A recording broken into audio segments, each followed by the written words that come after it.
Start করি।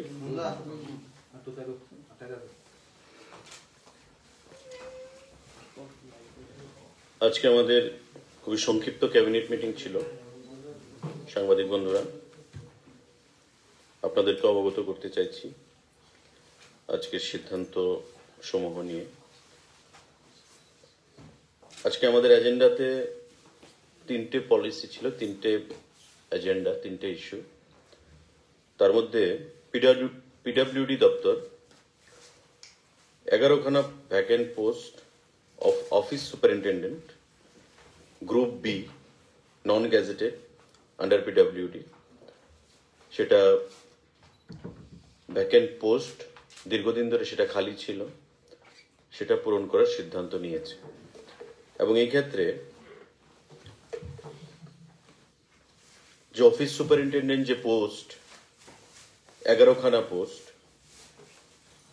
তা 100% post will be filled up by promotion. মানে বর্তমান যারা কর্মীরা রয়েছে তাদের মধ্য থেকে প্রমোশনের মাধ্যমেই এই 11খানা পোস্ট ফিল্ড আপ করা হবে। এটা দীর্ঘদিন ধরে সেখানে পিডব্লিউডি দপ্তরে এই পোস্টগুলো খালি ছিল, এতে করে প্রশাসনিক কাজকর্মে জটিলতা তৈরি হচ্ছিল। তো আজকে ক্যাবিনেট মঞ্জুরি দিয়েছে যে এই 11খানা পোস্ট প্রমোশনের মাধ্যমে সেগুলোকে পূরণ করা।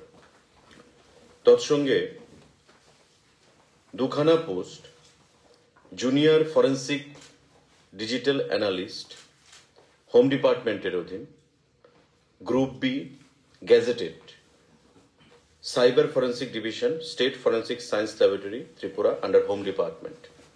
হোম ডিপার্টমেন্টের অধীন 2খানা post forensic junior forensic digital analyst হিসাবে গ্রুপ বি গ্যাজেটেড, সেগুলো তৈরি করা হয়েছে। জিএ জেনারেল অ্যাডমিনিস্ট্রেশন, যে এআর অ্যাডমিনিস্ট্রেটিভ রিফর্ম যে দপ্তর রয়েছে তারা এগুলো নিয়োগ করবে। পরবর্তী সময় আর কি হবে সেটা ঠিক করবে এবং হোম ডিপার্টমেন্ট তার রিক্রুটমেন্ট করবে। অর্থাৎ আমাদের এই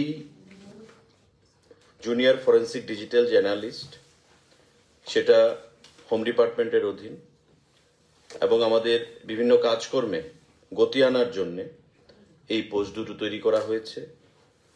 বিশেষ করে যে cyber forensic division in state forensic science, সেখানে অনেকগুলো পেন্ডিং কেস রয়েছে, সেই কেসগুলোতে কাজে আরো গতি আনার জন্য এই দুটো পোস্ট তৈরি করা হয়েছে। এটা গ্যাজেটেড র্যাঙ্ক, এবং জিএ জেনারেল অ্যাডমিনিস্ট্রেশন যে অ্যাডমিনিস্ট্রেটিভ রিফর্ম যে দপ্তর, সে দপ্তর অলরেডি তার মডালিটিস তৈরি করছে এবং হোম ডিপার্টমেন্ট থেকে তার রিক্রুটমেন্ট করা হবে। পরবর্তী সময়ে আপনাদের সেটা জানিয়ে দেওয়া হবে। তৎসঙ্গে আমাদের কোভিড,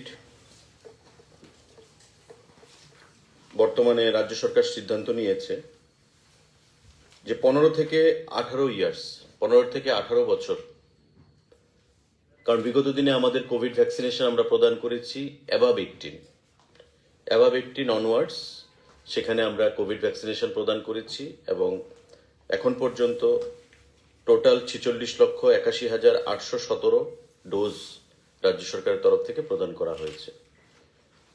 বর্তমানে রাজ্য সরকার সিদ্ধান্ত নিয়েছে যে আগামী 3 জানুয়ারি থেকে, জানুয়ারি মাসের 3 তারিখ নববর্ষ 2022, 3 জানুয়ারি থেকে 15 থেকে 18 বছরের এই যে বয়স, তাদেরকে কোভিড ভ্যাকসিনেশন প্রদান করা হবে এবং তাদেরকে অনলাইনে সেখানে আগের সিস্টেমে অ্যাপ্লাই করতে হবে এবং বিভিন্ন যে প্রাথমিক স্বাস্থ্যকেন্দ্রের মাধ্যমে বিগত দিনের মতোই সেই কোভিড ভ্যাকসিনেশন প্রদান করা হবে। রাজ্যের স্বাস্থ্য দপ্তর থেকে যে বুলেটিন প্রদান করা হয়েছে তাতে দেখা গেছে যে পশ্চিম জেলায় 0.75%, সিপাহীজলায় 0.15%, খোয়াই 0%, গোমতী 0.29%, সাউথ 0.31%, ধলাইতে 0.34%, ঊনকোটি 0%, নর্থ 0.04%, সর্বসাকুল্যে রাজ্যে কোভিডের যে গ্রাফ সেটা হচ্ছে 0.37%। অর্থাৎ এটা খুব স্যাটিসফ্যাক্টরি জায়গায় রয়েছে, কন্ট্রোলে রয়েছে ভেরি মাচ। আর ওমিক্রনের কোনো সংক্রমণের খবর নেই ত্রিপুরা রাজ্যে বর্তমান সময় পর্যন্ত, রাজ্য স্বাস্থ্য দপ্তর থেকে পরিষ্কারভাবে সেটা বলা হয়েছে। এবং আগামী 3 তারিখ থেকে 15 থেকে 18 বছরের যে বয়সসীমা তার কোভিড ভ্যাকসিনেশন শুরু করা হবে এবং সবাইকে আহ্বান জানানো হচ্ছে যেন এই ভ্যাকসিনেশন গ্রহণের জন্য তারা বিভিন্নভাবে যাদের আগের যে সিস্টেম ছিল অনলাইনের মাধ্যমে, আধার কার্ডের মাধ্যমে, সেগুলো নিয়ম মেনে সেগুলো যেন অ্যাপ্লাই করে এবং স্বাস্থ্যকেন্দ্রগুলিতে গিয়ে যেন কোভিড ভ্যাকসিন তারা গ্রহণ করে। এই ছোট আমাদের ক্যাবিনেট মিটিং ছিল আজকে, 2-3টে সিদ্ধান্ত আমাদের ছিল, সেগুলো আপনাদের অবগত করার জন্য আজকে এই সাংবাদিক বৈঠক। উপস্থিত হওয়ার জন্য প্রত্যেককে আমরা ধন্যবাদ জানাচ্ছি। কারোর যদি কোনো প্রশ্ন থাকে প্লিজ ফিল ফ্রি। 15 থেকে 18 বছরের মধ্যে 1% কত হতে পারে? এটা যখন রেজিস্ট্রেশন হবে তখন বোঝা যাবে, কারণ আমাদের কাছে যখন শুরু হয়েছিল বয়স্কদের ক্ষেত্রে অ্যাবাভ 18 যখন আমরা শুরু করেছিলাম তখনও আমাদের কাছে ডাটাটা ঠিক ছিল না, ফিগারটা ঠিক ছিল না। পরবর্তী সময় আমরা যেটা বললাম যে এখন পর্যন্ত প্রায় আমাদের 46,81,817 ফার্স্ট এবং সেকেন্ড ডোজ মিলে আমরা প্রদান করেছি, যার মধ্যে ফার্স্ট ডোজ অ্যাডমিনিস্ট্রার্ড হয়েছে 25,67,233 আর সেকেন্ড ডোজ যেটা দেওয়া হয়েছে সেটা হচ্ছে 21,14,584। সর্বসাকুল্যে 46,81,817। তো এটা যখন রেজিস্ট্রেশন শুরু হবে তো অটোমেটিক্যালি তার নাম্বারটা আমরা জানতে পারবো। অ্যাকর্ডিংলি ভ্যাকসিনের যে স্টক রয়েছে আমাদের রাজ্যে 6,64,390, 6,64,390 এই হচ্ছে ভ্যাকসিনেশনের আমাদের স্টক রয়েছে। তো কোনো অসুবিধা হবে না, যদি প্রয়োজন লাগে ভ্যাকসিনেশন সেটা আরো আনা যাবে গভর্নমেন্ট অফ ইন্ডিয়া থেকে। এখন পর্যন্ত যা স্টক রয়েছে তাতে আমরা স্যাটিসফাইড যে আমাদের এই 15 থেকে 18 বছরের যে এজ গ্রুপ তাদেরকে আমরা সঠিকভাবে ভ্যাকসিনেশন প্রদান করতে পারবো। স্যার, দুটো কোয়েশ্চেন। একটা কোয়েশ্চেন হচ্ছে কিছুদিন আগে আপনি সাংবাদিক সম্মেলনে বলেছিলেন স্বাস্থ্য দপ্তরের উপর হয়েছিল দুজনের রিপোর্ট আসেনি, সেটা কল্যাণী ল্যাবে পাঠিয়েছিল, এটা রিপোর্ট কি এসেছে বা কি এসেছে? আরেকটা প্রশ্ন হচ্ছে ওমিক্রন আমাদের নর্থ ইস্টের মণিপুরে চলে এসেছে, এই মুহূর্তে দাঁড়িয়ে রাজ্য সরকার কি ধরনের ইনিশিয়েটিভ বা যারা বিদেশ বা অন্যান্য রাজ্য থেকে রাজ্যে ঢুকছে তাদের ক্ষেত্রে কি ধরনের বা আগামী দিনে কোন ধরনের পদক্ষেপ গ্রহণ করবে? যারা risk zone, high risk zone country থেকে আসছে, ইউরোপিয়ান কান্ট্রি, আফ্রিকান কান্ট্রি, যেখানে ওমিক্রনের মাত্রা ছাড়িয়ে গেছে, এবং আপনারা জানেন যে নিশ্চয়ই আমরা যেদিন বসে প্রেস মিট করেছিলাম সেদিন ভারতবর্ষের সংখ্যাটা ছিল একরকম, আজকে ভারতবর্ষের সংখ্যা সেটা 550-এর উপরে ছাপিয়ে গেছে। তো সেই জায়গায় দাঁড়িয়ে এখন পর্যন্ত ত্রিপুরা রাজ্যে বাইরে থেকে হাই রিস্ক জোন এমন কান্ট্রি থেকে কোনো পেশেন্ট ওমিক্রনের আসেনি। আর যেটা আপনার প্রথম প্রশ্ন যে ল্যাবে পাঠানো হয়েছে 33, আমাদের 31টা রিপোর্ট এসেছিল, 33টার মধ্যে এখনো সেই রিপোর্ট আসেনি, কারণ সেই রিপোর্টটা আসতে আমাদের 7 থেকে 15 দিন সময় লাগে, সেই জিনিসটা আমরা আগেও বলেছিলাম।